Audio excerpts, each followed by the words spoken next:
If happy almost end of January. We're about to kick off a pretty important week. February 1st, FOMC coming at you with the Fed rate decision. February 3rd, non-farm payroll. So we got a big news week ahead. Wrapping up the first little month of trading. Bit of a melt up that's been pretty exciting for most traders.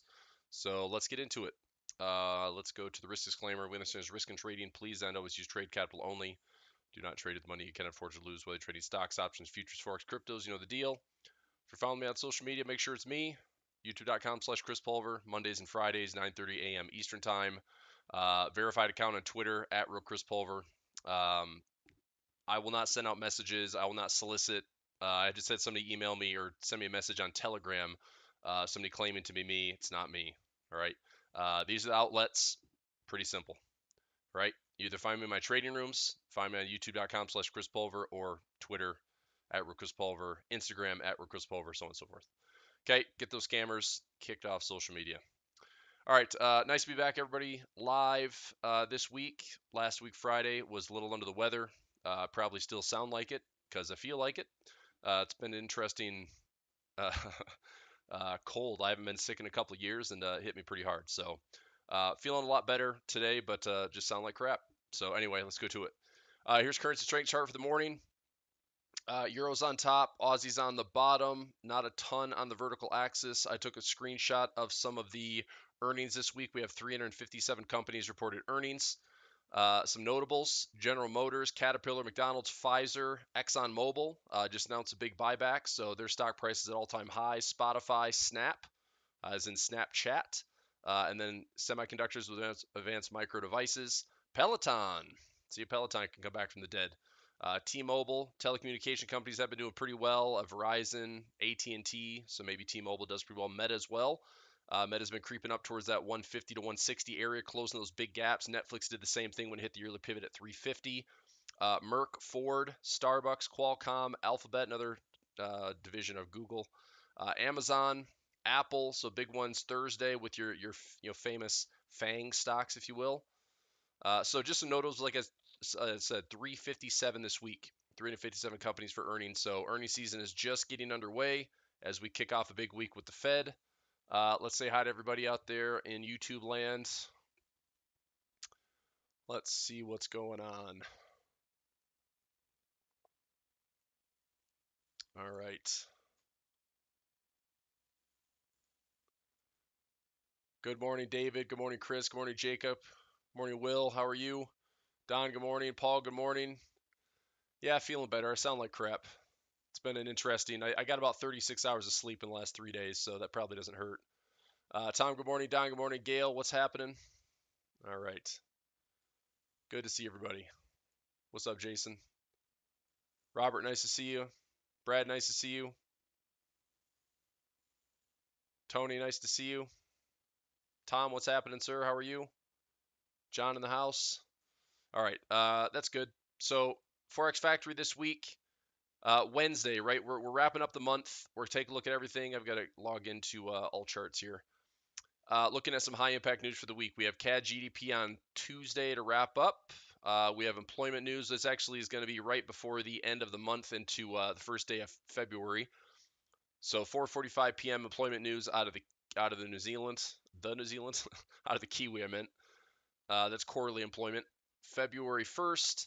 I'm going to host a bonus session on February 1st. If you'd like to join me, I'll just start it up here on the YouTube channel. We'll do it right at 2 p.m. Eastern time. So I'll have that available. You can just come in live. 2 p.m. We'll jump in. So we have ISM numbers out of the U.S. We have JOLTS jobs openings. We have ADP numbers. We have FOMC expected to raise rates by 25 basis points. Now, again, this is essentially expected, right? We've seen the BOC raise rates recently. Trying to think who else. We know the Bank of Canada raised rates. I think the ECB is supposed to raise rates. Let's go to the website here, cbrates.com. If I zoom in, Canada, January 25th, that was last week. They raised rates by 25 basis points. Anything else recently for 2023? I'm looking for 2023. South Korea raised rates, okay, 3.5%. South Africa raised rates by 25 basis points. Okay, so the talk is that a lot of these central banks are still looking for some tightening, but definitely slowing down. So, I think a lot of it has to do with following the Fed once again. The Fed is likely going to raise rates by 25 basis points twice. So February 1st and then March 22nd. These two big rate decisions coming up. Okay. So high probability baked in for the 25 basis points hike February 1st, which is this Wednesday. We'll look to trade it, see if there's any decent volatility we can trade in Forex. Obviously, it's going to be a big deal with what they say. It's not just the rate decision; it's what the Fed says. What does Jerome Powell say during the press conference? How restrictive do they want to be for the remainder of the year? Are they still just super harsh on 2% inflation? If so, are they leaving it open for potential rate hikes later in the year? I do think the market is trying to sniff out this potential false rate hike cycle. So, as an example, if they allude to something like, we feel like we've been restrictive enough, we're seeing the data points improve, that might stoke the bullish market ahead. We did see the SPY break into the 400s last week. We saw the Qs testing the 300s. So it's close. I mean, you can see that there's a lot of buyers going on. I read an interesting article last week from DataTrek talking about the 1 year and 2 year yields. The last time they were inverted, they tend to be followed by the Fed cutting rates, but they've led to some pretty volatile times, and not in a good way for stocks. So we do have an inverted 1 year and 2 year yield at this time. So I think I clicked on the wrong one. Here, hang on a second.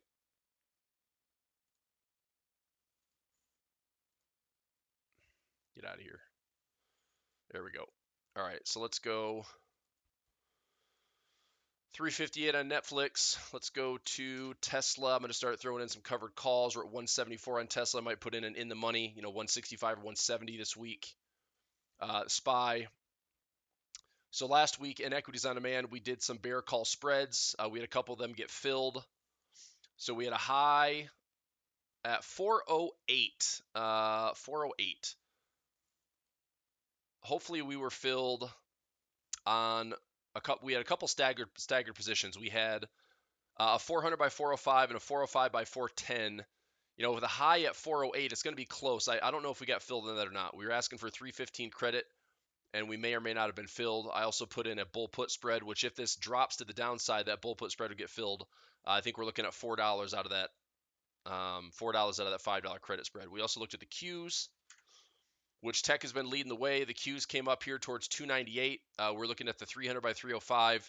Doubtful that was getting filled, but we'll check that out today. We still have the yearly pivot up here. With the Fangman stocks essentially reporting big earnings this week, if Apple, Amazon, Google, if they start to carry the torch again, we might see the Qs still head up towards this yearly pivot. I'm still liking this area for some bear call spreads, so we'll find out. But just as we talked about the last couple of weeks with technicals, this is the SPX. We're sitting out here. I think this is kind of a bull trap zone around this 410 handle. This is on the S&P 500. So if we reject off this level and we start to retreat back down inside this range, we have a pretty tight level right now between 410 and 380. So there's about a 30-point range that I think there's a lot of volatility. Now, we could argue that if we break above here, it's pretty unrestricted and open to the upside, which is true, but I don't think this is where the Fed wants price to go, right? We start seeing asset prices increase. That's going to stoke inflation fears all over again. We're going to see that sticky inflation, probably pesky inflation, lasting most of this year, as opposed to the trajectory that it's been coming down. We go year over year, from the peak around 9.1 to current around 6.5. Again, this is tracking the year-over-year inflation. The Fed certainly wants to do as much as they can to drive this as fast as possible back down into this 2% or below. Now, I did read last week that, we've seen a lot of tech jobs getting cut, a lot of layoffs happening. It's starting to branch out, not just in tech. I saw 3M. I think 3M and Qualcomm were two companies that were announcing some job cuts. Which, I mean, is understandable if we start to see the unemployment rate, especially on Friday with non-farm payroll. If we start to see the unemployment rate creep up towards 4%, again, that's probably hitting the numbers that the Fed wants to see. They just want to see cooling demand. They want to see less spending. They want to see, slightly higher unemployment. They want to see a little bit of a looser job market. And the big question this year is it a recession? Is it not a recession? Technically, we have the two contracting GDPs for the quarters. So, yes, it's a recession, but it's probably a recession that looks very different than others. And if you looked at past recessions, there's always something, there's parallels, similarities, but they're not exactly the same. And given what we've gone through the last couple of years, there's a lot of things that aren't quite the same in 2023. So again, we'll see what the language is, but this is going to be a pretty important week. It's been a nice little melt up, so hopefully you've enjoyed some of the green in the portfolio. It's been a nice little recovery. I've just been trying to free up as much cash and buying power as possible, and this week is no exception.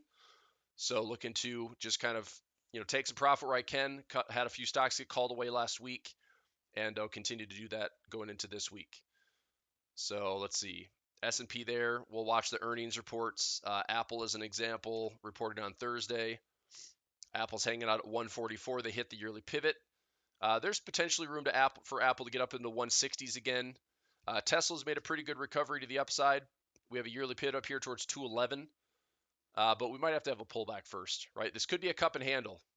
If we have a high right here, a big drop to the downside of that capitulation, we could be looking at a cup and handle, or if we get a pullback and we get a break above, that would be the kind of sustained run where Tesla can get back into the high twos.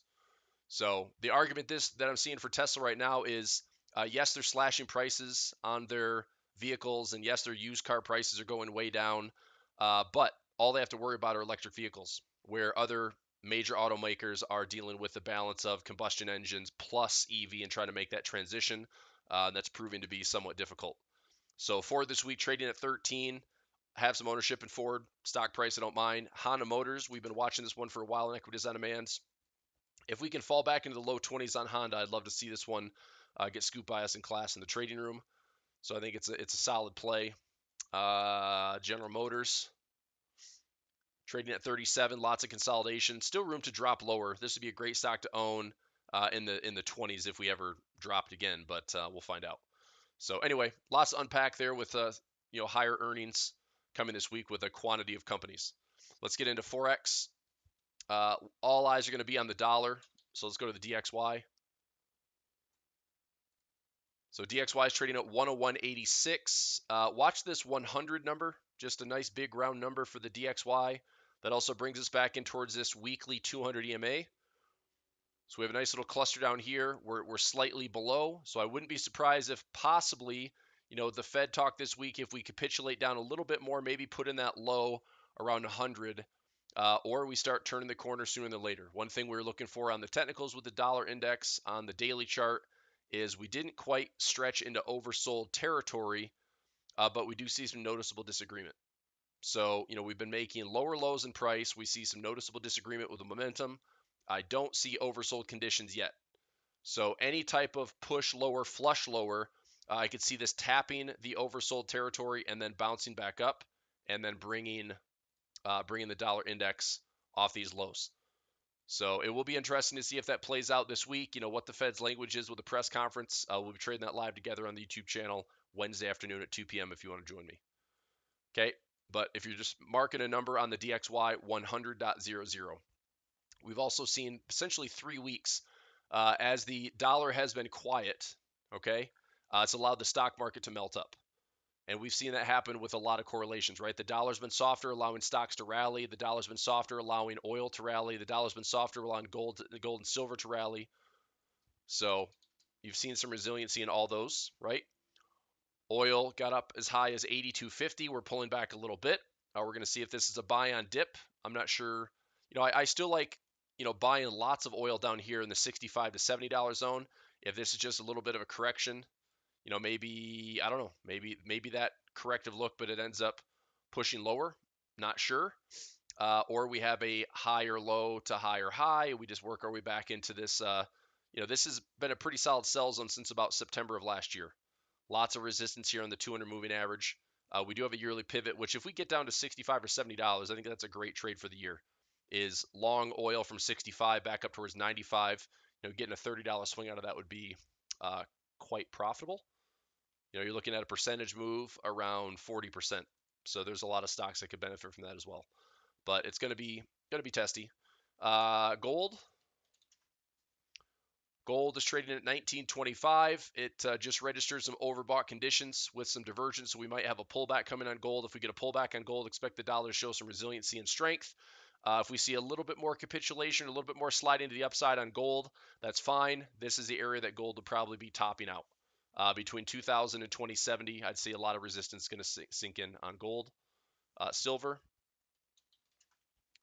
Silver trading sideways at 2371. SLV, I think last week we closed at, where did we close last week?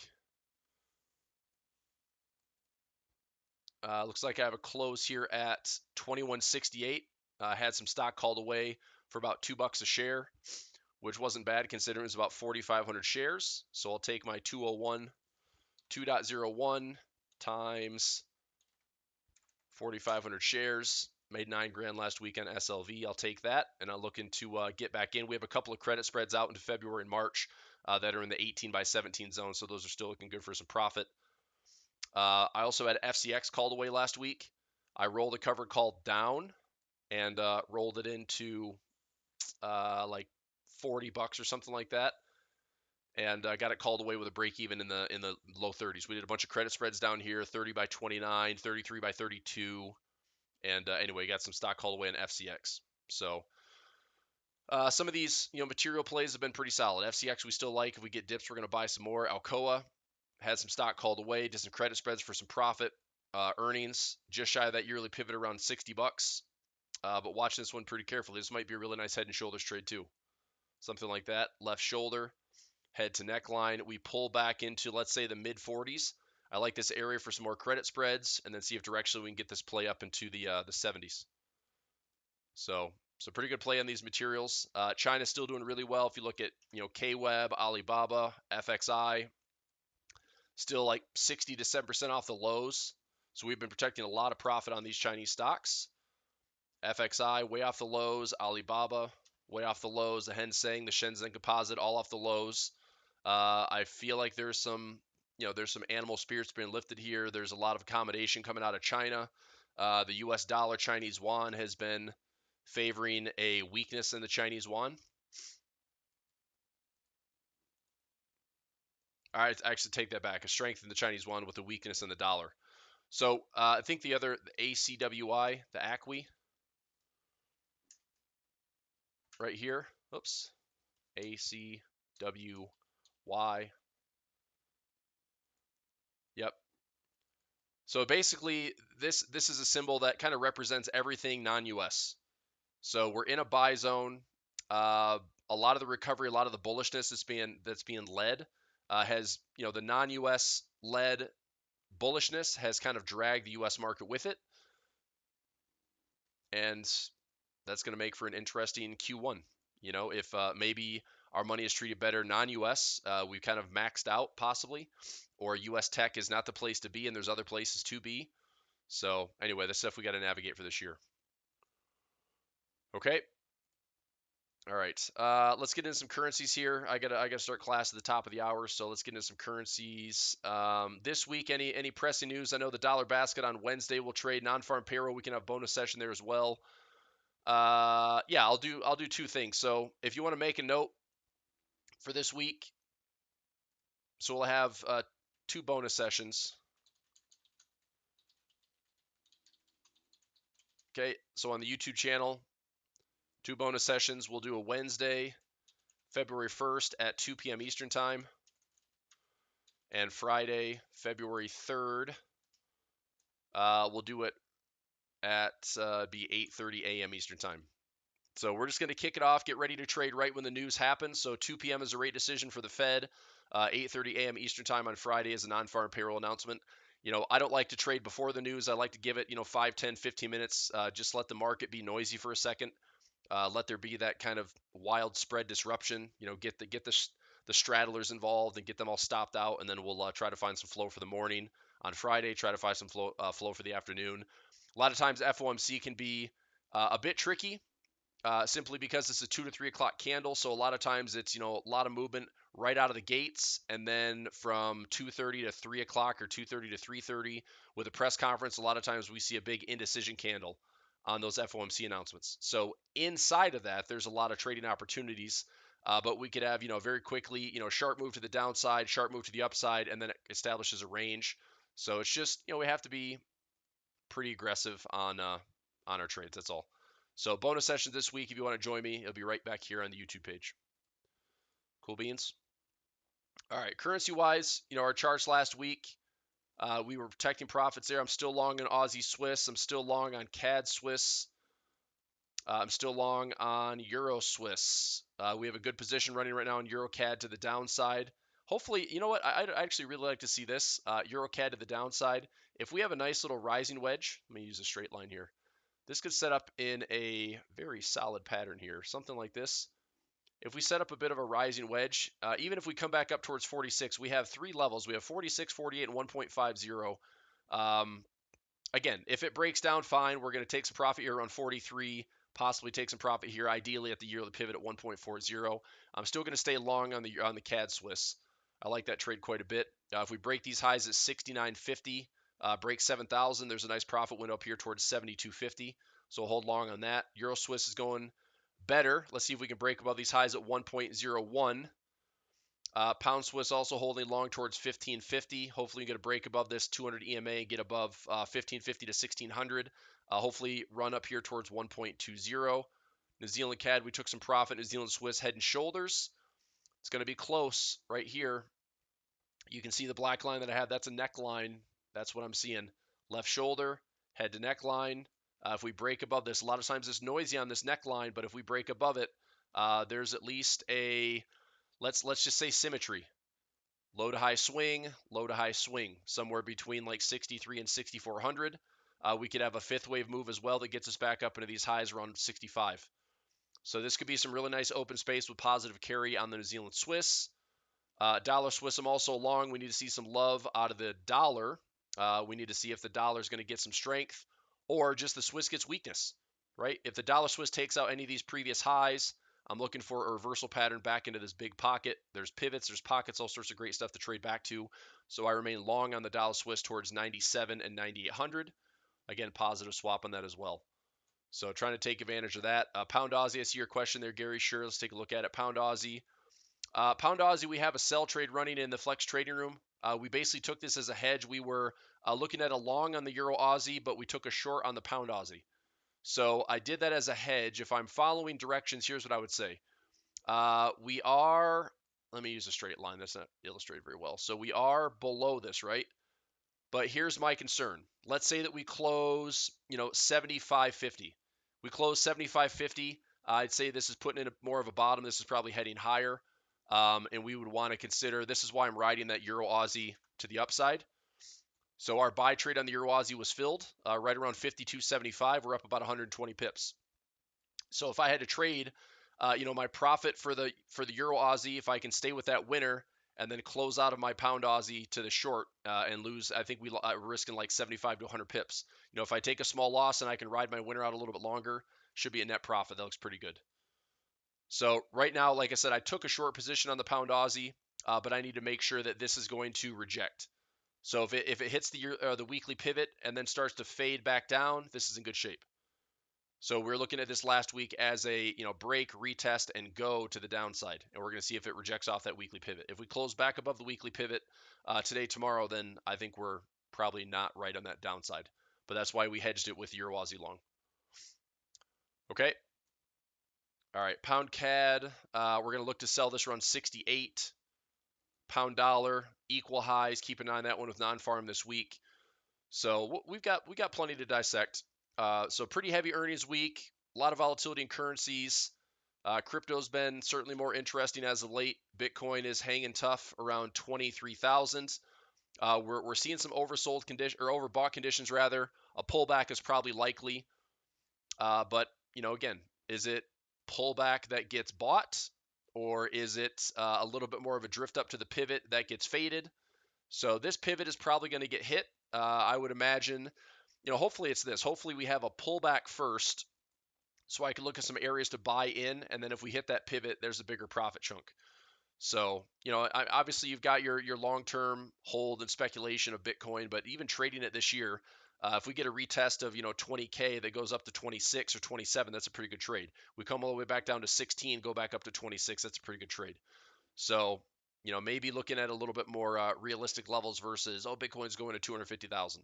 Well, maybe it is in 10 years. Maybe it never will. So anyway, it's obviously been better to see it go from 16 up to 23. And there's room higher. So 26 and change, I get it. That's a yearly pivot. I expect that to get hit. If there's any dips, I like buying the dips, but probably protection's pretty decent profit between 26. If there's any melt up from 26, 30K is possible as well. So, all right. All right, everybody. I'm going to switch gears, get ready for class. I have Equities on Demand trading room at 10 o'clock. So remember, 2 bonus session this week. You want to come back and join me Wednesday, 2 p.m. Eastern time on the YouTube channel for FOMC. And Friday, 8:30 a.m. Eastern time, we'll start the weekly recap early and do a non-farm payroll session. And they'll just be this week on the YouTube channel. Okie dokie. Traders this week in the Flex Room, Equities on Demand. I'll see you then. And let's have a good week. All right. Thanks, everybody. Bye.